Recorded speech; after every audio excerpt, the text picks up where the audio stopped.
Bismillahirrohmanirrohim. Biz navbatdagi hayramizni, qishki mavsum hayramizni bismillah ila boshladik.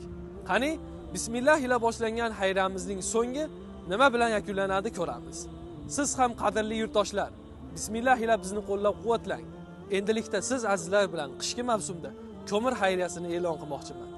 Viloyatlarimizning gazlashmagan hududlaridagi otasiz, boquvchisini yo'qotgan oilalarimizga bu yil esa qishki mavsumda ko'mir hayriyasi bilan ularning ko'nglarini shod qilmoqchimiz. Bu o'tkazilayotgan yaxshi hayralarimizda butun xalqimiz birlashib, ko'plab oilalarda xonadoniga issiqlik ta'minotini kirgizsak, ajab emaski, bizni ham Rahmon suygan bandalar qatoriga qo'shib, do'zaxni o'tini o'chiradigan hayralarga sabab bo'lsa. Bu yil vatanimizga sovuq kutganimizdan-da ertaroq kirdi. Bu bolajonlarimiz, boquvchisini yo'qotgan oilalar siz bilan bizning mehrimizga ancha muhtoj va kutishyapti.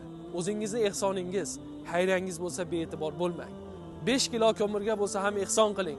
5 kilo ko'mirga uy qancha muddat isib turadi? Xonadon qancha muddat uyda istiqomat qiladi? Qancha savob, qancha xayriya bo'ladi? Boylar aloqaga chiqing.